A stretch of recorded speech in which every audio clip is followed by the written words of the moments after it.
আমরা colligative property নিয়ে আলোচনা শুরু করেছিলাম সলিউশন চ্যাপ্টারে। কলিগেটিভ প্রপার্টি কাকে বলে না, যে প্রপার্টিগুলো কোনো সলিউশনে সলিউট পার্টিকেলের নাম্বারের ওপর ডিপেন্ড করে, সলিউট পার্টিকেলের কেমিক্যাল নেচারের ওপর ডিপেন্ড করে না, সেই প্রপার্টিগুলোকেই আমরা কলিগেটিভ প্রপার্টি বলে থাকি। এই রকম প্রপার্টি কতগুলো আছে, চারটে আমরা আলোচনা করেছিলাম। Relative lowering of vapour pressure, elevation of boiling point, depression of freezing point আর অসমোটিক প্রেশার।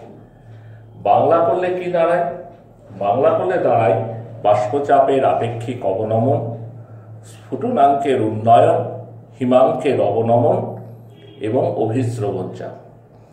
তা এই চারটে যে কলিগেটিভ প্রপার্টি, তার মধ্যে বাষ্পচাপের আপেক্ষিক অবনমন সম্পর্কে আমরা আগের ক্লাসে আলোচনা করেছি। আমরা এই ক্লাসে আলোচনা করি প্রথমে স্ফুটনাঙ্কের উন্নয়ন সম্পর্কে। এখন দেখো, জল 100 ডিগ্রি সেন্টিগ্রেড উষ্ণতায় ফোটে। জলের বয়লিং পয়েন্ট 100 ডিগ্রি সেন্টিগ্রেড, যদি বায়ুমণ্ডলীয় চাপ হয় 1 অ্যাটমসফিয়ার, তাই তো?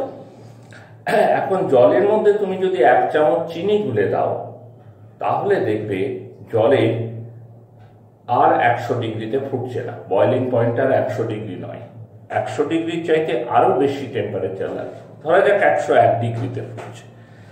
তাহলে সলিউশন যেই আমি বানালাম, জলের বয়লিং পয়েন্টটা কিন্তু বেড়ে গেল। একটা জিনিস মনে রাখবে, চিনি ফোটে না, চিনি বয়েল করে না, চিনির জন্য 1 ডিগ্রি বেড়ে গেছে এরকম নয়। পিওর কন্ডিশনেও জলটাই বয়েল করে, সলিউশনের মধ্যেও জলটাই বয়েল করে, চিনিটা থেকে যায়। চিনির বয়লিং পয়েন্ট অনেক অনেক বেশি। বুঝতে পারছো আমার কথাটা? তাহলে কোনো একটা সলভেন্টের মধ্যে আমি যদি একটা সলিউট দিয়ে সলিউশন বানাই, তাহলে সেই সলিউশনের বয়লিং পয়েন্টটা ইনক্রিজ করে যায়। কেন ইনক্রিজ করে ইত্যাদি, সেটাই আজকে আমরা আলোচনা করব, এবং তার ফলে আমরা কি ম্যাথমেটিক্যাল ফর্মুলা পেতে পারি সেখান থেকে।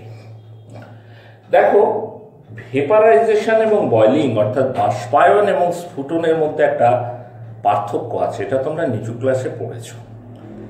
ভেপারাইজেশন যে কোনো টেম্পারেচারে হয়। জল 20 ডিগ্রিতেও ভেপারাইজ করে, 35 ডিগ্রিতেও ভেপারাইজ করে, 60 ডিগ্রিতেও ভেপারাইজ করে, 80তেও করে। যত তুমি টেম্পারেচার বাড়াবে তত ভেপারাইজেশন বাড়বে। কিন্তু বয়লিং পয়েন্টটা ফিক্সড, এটা অবশ্যই চাপের উপর নির্ভরশীল, ডিপেন্ডস আপন প্রেশার। 1 অ্যাটমসফিয়ারিক চাপে জলের বয়লিং পয়েন্টটা হচ্ছে ফিক্সড, সেটা হচ্ছে 100 ডিগ্রি সেন্টিগ্রেড। এর কমেও জল বয়েল করবে না, এর বেশিতেও জল বয়েল করবে না। এবং জল যখন বয়েল করে তখন কিন্তু তার টেম্পারেচারটা আনচেঞ্জ থাকে, যতক্ষণ পর্যন্ত না সমস্ত জলটা ভেপারাইজ কন্ডিশনে যাচ্ছে। কেন এই বয়লিং টেম্পারেচার মানে বয়লিং পয়েন্টটার বিশেষত্বটা কি? বয়লিং টেম্পারেচার মানে ধরো জলকে তুমি 20 ডিগ্রি সেন্টিগ্রেডে জলকে ভেপারাইজ করছে, 20 ডিগ্রিতে ভেপার তৈরি হচ্ছে, তার একটা প্রেশার আছে, ভেপার প্রেশার। আমরা পূর্বের ক্লাসে আলোচনা করেছি যে হোয়াট ইজ ভেপার প্রেশার। এবার তুমি টেম্পারেচার বাড়াচ্ছ 30 degree, 40 degree, 50 degree, rate of vaporisation বাড়ছে, ভেপার প্রেশার বাড়ছে। এরকম করে ভেপার প্রেশার বাড়তে বাড়তে বাড়তে বাড়তে যে মুহূর্তে অ্যাটমসফিয়ারিক প্রেশারের সাথে সমান হয়ে যাবে, ভেপার প্রেশারটা বাড়তে বাড়তে বাড়তে বাড়তে যখন অ্যাটমসফিয়ারিক প্রেশারের সঙ্গে সমান হয়ে যাবে, সেই মুহূর্তেই কিন্তু লিকুইডটা বয়েল করতে শুরু করবে বা ফুটতে শুরু করবে।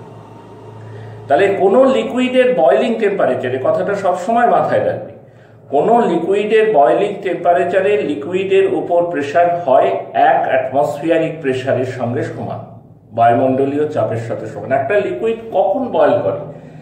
যে উষ্ণতায় লিকুইডের ওপর ভেপার প্রেশার বায়ুমণ্ডলীয় চাপের সাথে সমান হয়, সেটা that is the boiling temperature of the liquid. এই জিনিসটা ক্লিয়ার থাকলে আমরা এবার কেন একটা সলিউট যখন আমরা ডিজলভ করছি, একটা সলিউটকে যখন ডিজলভ করছি, কেন সলিউশনের বয়লিং পয়েন্টটা বাড়ছে সেটা আমরা বের করতে হবে। আমরা এটা গ্রাফিক্যালি দেখায়, খুব সহজভাবে বুঝতে পারবে। ধরো এক্স অ্যাক্সিস বরাবর আমরা টেম্পারেচার প্লট করছি, আর ওয়াই অ্যাক্সিস বরাবর আমরা প্লট করছি ভেপার প্রেসার। ঠিক আছে, প্রথমে আমরা নিলাম কি পিওর লিকুইড, ধরো পিওর জল। লিকুইড বলতে বারবার লিকুইড না বলে আমি নির্দিষ্ট করে দিচ্ছি জল নেওয়া, পিওর ওয়াটার। তার ভেপার প্রেসার সে এবি, একটু আঁকা গন্ডগোল হলে হ্যাঁ, আমি একটু লিখি, লেট ধরি AB BD vapour pressure curve of pure solvent। দেখো সলভেন্টে টেম্পারেচার যত তুমি বাড়াবে তার ভেপার প্রেসার তত বাড়বে, এটাই স্বাভাবিক, কারণ ভেপারাইজেশন বাড়বে, ভেপার প্রেসার বাড়বে। আমরা সেটাকে এবি দিয়ে রিপ্রেজেন্ট করেছি। ঠিক আছে, ধরা যাক, ধরে নিচ্ছি টিবি হচ্ছে, এইখানে টেম্পারেচার হচ্ছে TB, TB TB BD boiling temperature,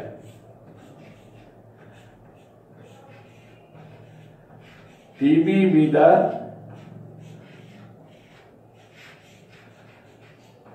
boiling temperature of pure solvent।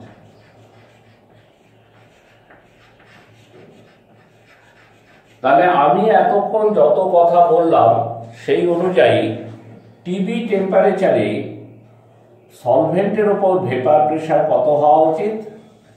188 atmosphere. তবেই তো টিবি টেম্পারেচারে জলটা ভেপারাইজ করবে, বয়লিং পয়েন্ট তো তবেই টিবি ভেপারাইজ করবে, বয়েল করবে, তবেই তো টিবিতে বয়লিং পয়েন্ট। বারবার বলেছি এর আগে যে বয়লিং টেম্পারেচার এমন টেম্পারেচার যে টেম্পারেচারে পিওর সলভেন্টের উপর ভেপার প্রেসারটা অ্যাটমসফিয়ারিক প্রেসারের সাথে সমান হবে। তো সেটা যখন আমি টিবি ধরে নিয়েছি, তখন টিবি টেম্পারেচারে এই যে পিওর সলভেন্ট তার উপর ভেপার প্রেসার অবশ্যই 1 atm হবে। এইবার ধরো এই জলের মধ্যে তুমি 1 চামচ চিনি দিলে, দিয়ে গুললে, তাহলে দ্রবণ তৈরি হলো। এখন যে কোনো টেম্পারেচারে সলিউশনের ভেপার প্রেসার সবসময় পিওর সলভেন্টের ভেপার প্রেসারের চাইতে কম। এটা আমরা আগের দিনের ক্লাসে দেখেছি, সলিউশন কম ভেপারাইজ করে। let CDBD, let CDBD vapor pressure curve of pure solvent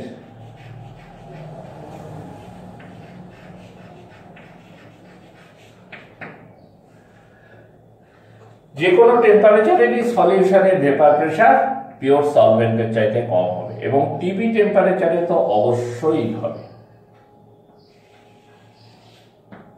TB টেম্পারেচারে সলিউশনের উপর বাষ্প চাপ কিন্তু 1 atmosphere চাপের চেয়ে কম হবে। তাহলে অবভিয়াসলি টিবি টেম্পারেচারে সলিউশনটা বয়েল করবে না। বয়েল করতে গেলে কি কন্ডিশন বলেছি? যে সলিউশনের উপর বাষ্প চাপ অ্যাটমসফিয়ারিক চাপের সঙ্গে সমান হতে হবে। সেটা তো এই গ্রাফ থেকে দেখা যাচ্ছে সেটা সম্ভব নয়। টিবি টেম্পারেচারে পিওর সলভেন্টের ভেপার প্রেসার 1 atmosphere হলেও সলিউশনের ভেপার প্রেসার তার থেকে অনেকখানি কম। আমি যদি ফার্দার টেম্পারেচার আরো বাড়াই, তাহলে নিশ্চয় করে একটা টেম্পারেচার আমি পাবো, যেটাকে আমি T'(B) বলছি, যে টেম্পারেচারে সলিউশনের উপর ভেপার প্রেসার 1 atm এর সঙ্গে সমান হয়ে যাবে। তাহলে এই টেম্পারেচারে গিয়ে সলিউশনটা বয়েল করতে শুরু করবে, কিন্তু এই ভ্যালুটা অবশ্যই টিবির ভ্যালুর চাইতে বহু বেশি। সেজন্য সলিউশনের বয়েলিং পয়েন্ট সবসময় পিওর সলভেন্টের বয়েলিং পয়েন্টের চাইতে বেশি হয়। তাহলে এলিভেশন অফ বয়েলিং পয়েন্ট কি হলো? Elevation of boiling point, elevation of boiling point, elevation of boiling point, সেটাকে যদি আমরা ডেল্টা টিবি বলে থাকি, তাহলে ডেল্টা টিবি হচ্ছে T dash B minus TB. Delta TB is nothing but T dash B minus TB. পরিষ্কার কথা। এবার রাউল্টের সম্পর্কে সূত্র দিলেন।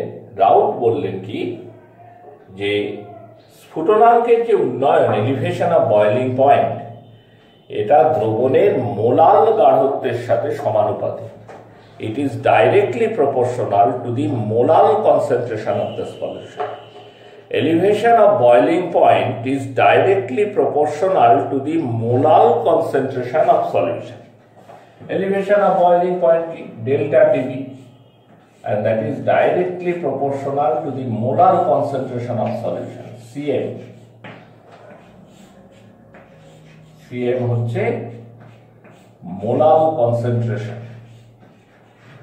Molar concentration of solution.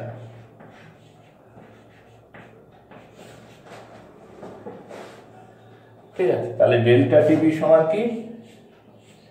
সমান যদি দিই, সমানুপাতি চিহ্ন তুলে নিয়ে, এটা হচ্ছে রাউল্টের ফার্স্ট ল। আমরা বলি কেবি একটা কনস্ট্যান্ট টার্ম আছে, কেবি is a constant.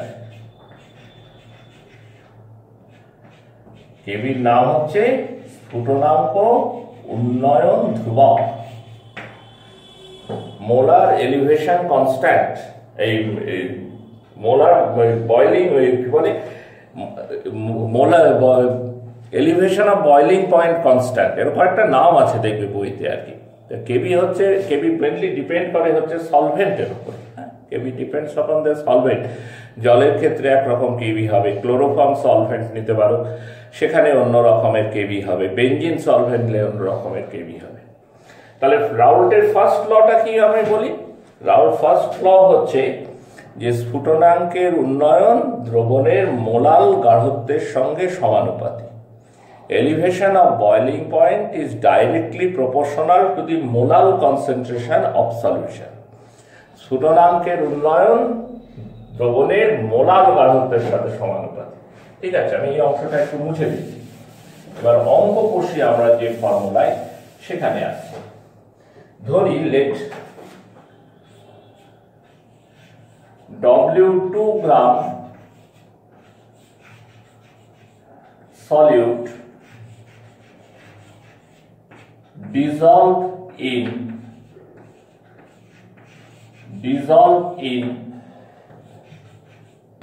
W1 gram solvent, M2 be the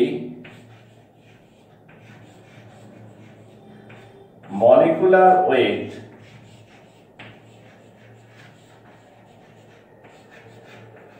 of solute। এই দুটো ধরে নেওয়া হলো যে W1 গ্রাম সলভেন্টের মধ্যে W2 গ্রাম সলিউট ডিজলভ করেছে। ঠিক আছে, আর কি ধরে নেওয়া হলো? M2 হচ্ছে সলিউটের মলিকুলার ওয়েট। তাহলে তুমি দেখো W1 গ্রাম solvent contains W2 gram solute। তাহলে 1000 গ্রাম solvent contains W2 by W1 into 1000 gram solute সমান W2 by W1 into 1000 by M2 gram molecule solute।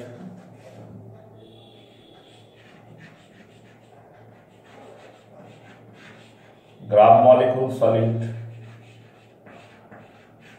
তাই তো? তোমাদের মোলালিটির ডেফিনেশন মনে থাকতে পারে, 1000 গ্রাম দ্রাবকে যত গ্রাম অনুদ্রাব দ্রবীভূত থাকতে পারে। Number of gram molecule dissolved in 1000 gram of a solvent, সেটাই ছিল আমাদের মোলালিটি। তো আমরা দেখলাম W1 গ্রাম সলভেন্টে থাকে W2 গ্রাম সলিউট, তাহলে 1000-এ থাকে কত, সেইটাকে সলিউটের মলিকুলার ওয়েট দিয়ে ভাগ করে দিলেই আমরা কত গ্রাম মলিকুল আছে পেয়ে যাব। তাহলে সিএম হচ্ছে এইটা। সিএমটা কি জিনিস?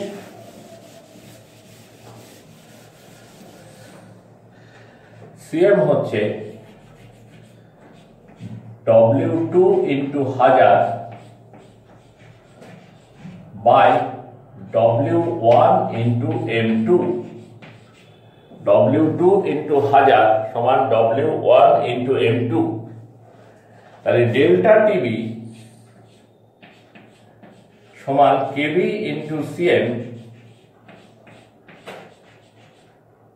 সমান হচ্ছে KB into W2 into 1000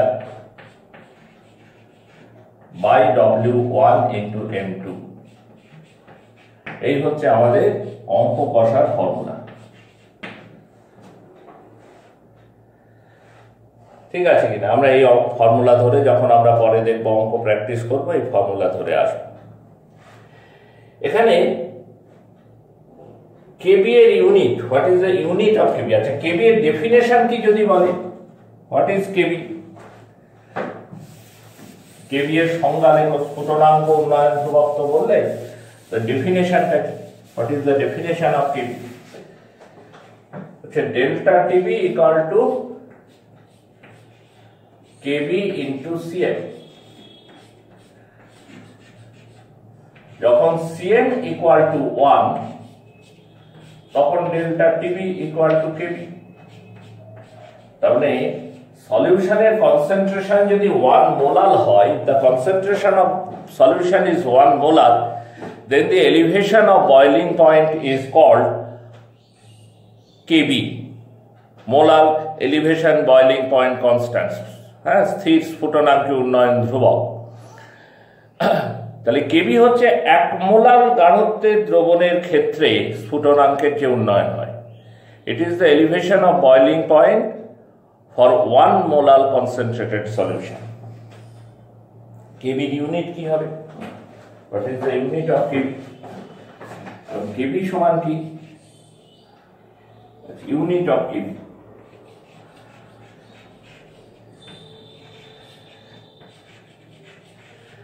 Kb equal to delta Tb by Cm, তাই তো? ডেল্টা টিবি তুমি কেলভিনে করতে পারো বা ডিগ্রি সেন্টিগ্রেডে, ধরো কেলভিনেই নিয়েছো, কেলভিন যেখানেই নাও, ডেল্টা টিবি টেম্পারেচার ডিফারেন্স তো একই থাকবে। সিএম হচ্ছে, সিএম কি হবে? 1000 গ্রাম বা 1 কেজি দ্রাবকে কত গ্রাম অনুদ্রাব দ্রবীভূত আছে। Gram molecule present in 1 KG solution, তাহলে gram molecule by KG, gram molecule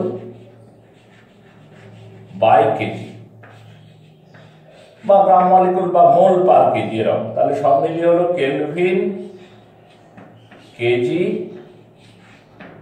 per mole, kelvin KG পার মোল। ঠিক আছে, কেলভিন কেজি পার মোল, এইটা হলো কেবি এর ইউনিট। তাহলে এলিভেশন অফ বয়লিং পয়েন্ট এই সংক্রান্ত আমাদের রাউল্টের সূত্র আছে। সূত্রটা কি আবার আমি স্মরণ করি, আগে একবার বলেছি। ফর্মুলাটা হচ্ছে, এই সূত্রটা হচ্ছে যে স্ফুটনাঙ্কের উন্নয়ন দ্রবণের মোলাল গাঢ়ত্বের সাথে সমানুপাতিক। Elevation of boiling point is directly proportional to the molar concentration of solution। ঠিক আছে, আর একটা সূত্র আছে রাউল্টের, সেটার এত ম্যাথমেটিক্যাল ফর্ম নেই। সেখানে উনি বলছেন, যদি একই আয়তনের দ্রাবকে সমগ্রামণু ভিন্ন ভিন্ন দ্রাব যোগ করা যায়, তাহলে প্রত্যেকটা ক্ষেত্রে স্ফুটনাঙ্কের উন্নয়ন সমান হবে। একই আয়তনের দ্রাবকে, ধরো 1 লিটার করে জল পাশাপাশি তুমি নিয়েছো 4টে পাত্রে, কোনোটায় 1 মোল গ্লুকোজ দিলে, কোনোটায় 1 মোল সুক্রোজ, কোনোটায় 1 মোল ইউরিয়া, এরকম করে আরেকটায় হয়তো 1 মোল আরেকটা কোনো পদার্থ দিলে। প্রত্যেকটা ক্ষেত্রে এলিভেশন অফ বয়লিং পয়েন্ট সমান হবে। তার কারণ রাউল বলছেন এলিভেশন অফ বয়লিং পয়েন্ট তো একটা কলিগেটিভ প্রপার্টি। তুমি গ্লুকোজ দিচ্ছ কি সুক্রোজ কি ইউরিয়া কি অন্য কিছু, তার উপর এটা ডিপেন্ড করে না। এটা ডিপেন্ড করে নাম্বার অফ সলিউট পার্টিকেলের উপর। যেহেতু প্রত্যেকটাই তুমি 1 মোল করে যোগ করেছো সলিউশনের মধ্যে, তাই প্রত্যেকটা ক্ষেত্রে নাম্বার অফ সলিউট পার্টিকেল সমান হয়ে আছে। তাই প্রত্যেকটা ক্ষেত্রে এলিভেশন অফ বয়লিং পয়েন্ট সমান হবে। তবে এই সূত্রের যে লিমিটেশন বা আমরা রেস্ট্রিকশন বলি, সেটা হচ্ছে এই solution must be very dilute in nature, number 1। 2, সলিউটটাকে কিরকম হতে হবে? সলিউটটাকে নন ভোলাটাইল অর্থাৎ অনুদ্দায়ী হতে হবে, নন ইলেকট্রোলাইটিক অর্থাৎ দ্রবণের মধ্যে ভেঙে গেলে চলবে না। ভেঙে গেলে তো আয়নের সংখ্যা বেড়ে যাবে, একটা NaCl ভাঙলে 2টো আয়ন হয়, আর গোটাটাই ডিপেন্ড করছে নাম্বার অফ সলিউট পার্টিকেলের উপর, তাই ভেঙে গেলে চলবে না। এবং নন অ্যাসোসিয়েটেড এবং যুক্ত, অনেক ক্ষেত্রে আমরা দেখি কি অ্যাসিটিক অ্যাসিড যেমন হাইড্রোজেন বন্ড করে যুক্ত হয়ে গেছে, ডাইমার তৈরি করেছে ফর্মিক অ্যাসিড, তো সেক্ষেত্রেও নাম্বার অফ পার্টিকেল কমে যায়। হ্যাঁ, ডাইমার তৈরি করলে তখন 2টো অণু মিলিয়েই একটা অণুর মতো আচরণ তৈরি করতে থাকে। এইগুলো করলে কিন্তু রাউল্টের সূত্রটা খাটবে না। তো এই হচ্ছে আমাদের এলিভেশন অফ বয়লিং পয়েন্ট সম্পর্কে পড়াশোনা। এখান থেকে অবশ্যই আমাদের 2-একটা অঙ্ক করতে হবে। অঙ্ক একেবারে ফর্মুলা অনুযায়ী আসে, আমরা 1-1টা অঙ্ক তোমাদের প্র্যাকটিস করিয়ে দিচ্ছি।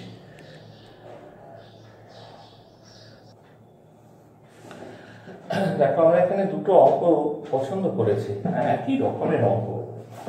প্রথম অঙ্কে সলিউটের মাস হচ্ছে 0.20 গ্রাম। সলিউট মানে তোমরা জানো, সলিউটের মাস আমরা W2 দিয়ে লিখে থাকি। W2 সমান হচ্ছে 0.20 গ্রাম। সলভেন্ট, এখানে সলভেন্ট বেঞ্জিন, তার মাস হচ্ছে 10 গ্রাম।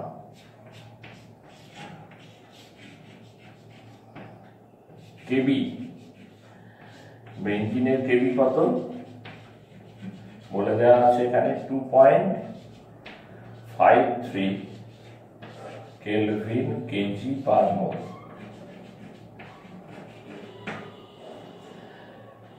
M2 বলে দেওয়া আছে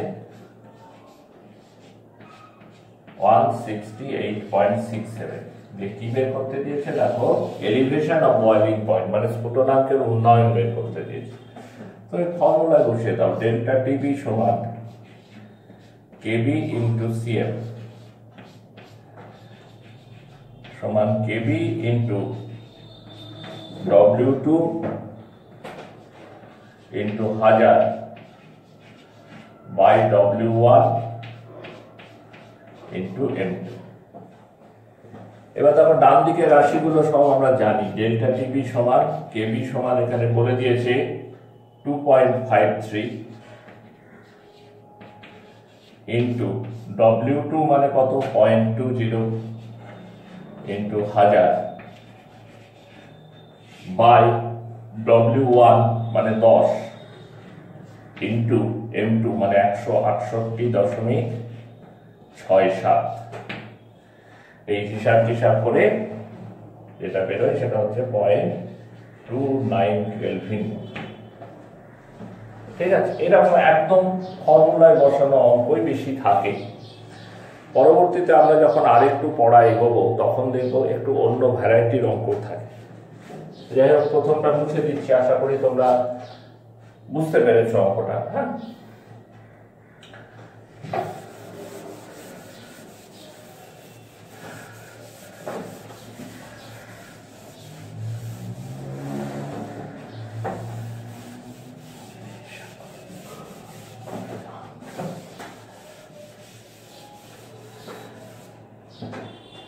এবার পরের অঙ্কটাই আসে। এখানে কি বলেছে দেখো, W2 হচ্ছে 6.21 গ্রাম। W2 মানে কি? দ্রাবের ফর্ম। W1 দ্রাবক ক্লোরোফর্ম, এখানে 24 গ্রাম। T'(B) হচ্ছে 68.04। T'(B) কি? বয়লিং পয়েন্ট অফ সলিউশন, সলিউশনের বয়লিং পয়েন্ট। অর্থাৎ ক্লোরোফর্মের মধ্যে সলিউটটাকে দেওয়ার পর যেটা বয়লিং পয়েন্ট দাঁড়ায়। টিবি হচ্ছে boiling temperature of pure solvent, মানে শুধু ক্লোরোফর্ম থাকলে যেটা বয়লিং টেম্পারেচার হতো সেটা কত? 61.73 ডিগ্রি সেন্টিগ্রেড। কেবি বলে দেওয়া আছে, ঠিক আছে। কি বের করতে হবে? এখানে M2 বের করতে দিয়েছে। What is the molecular weight of solvent M2? তো তোমরা জানো formula delta TB equal to KB into CM সমান W2 সিএম মানে তো তাই W2 into 1000 by W1 into M2, এটা হলো সিএম ইন্টু কেবি। এখন প্রথমে বাঁ দিকের ভ্যালুটা বের করি। ডেল্টা টিবি মানে কত? ডেল্টা টিবি সমান টি ড্যাশ বি মাইনাস টিবি। টি ড্যাশ বি মানে কত? 68.04 মাইনাস 68.04 মাইনাস 61.7 এত ডিগ্রি সেন্টিগ্রেড সমান 6.34 ডিগ্রি সেন্টিগ্রেড। ঠিক আছে, তাহলে এই ভ্যালুটা তুমি পেয়ে গেলে। এখন M2 মানে কি? এখান থেকে তুমি যদি টানো তখন তো বের করতে হবে M2। তাহলে M2 সমান হচ্ছে W2 into 1000 into KB by W1 into delta TB. এবার W2 কত বলে দেওয়া আছে? 6.21 ইন্টু 1000 ইন্টু কেবি এর ভ্যালু দেখো কত বলে দেওয়া আছে এখানে 3.63 by W1 chloroform 24 into delta TB. ডেল্টা টিবির মান বের করলাম আমরা 6.34। এইসব হিসাব নিকাশ করে দেখবে 148.1 এরকম কত উত্তর আসবে। বুঝতে পারবে? একদম পরিষ্কার। বেশিরভাগ অঙ্কই এরকম ফর্মুলায় ফেলে আমাদের সলিউশন করা যায়। এই হলো আমাদের এলিভেশন অফ বয়লিং পয়েন্ট সংক্রান্ত আলোচনা। এর পরের ক্লাসে আমরা ডিপ্রেশন অফ ফ্রিজিং পয়েন্ট এইটা নিয়ে আলোচনা করব। ঠিক আছে?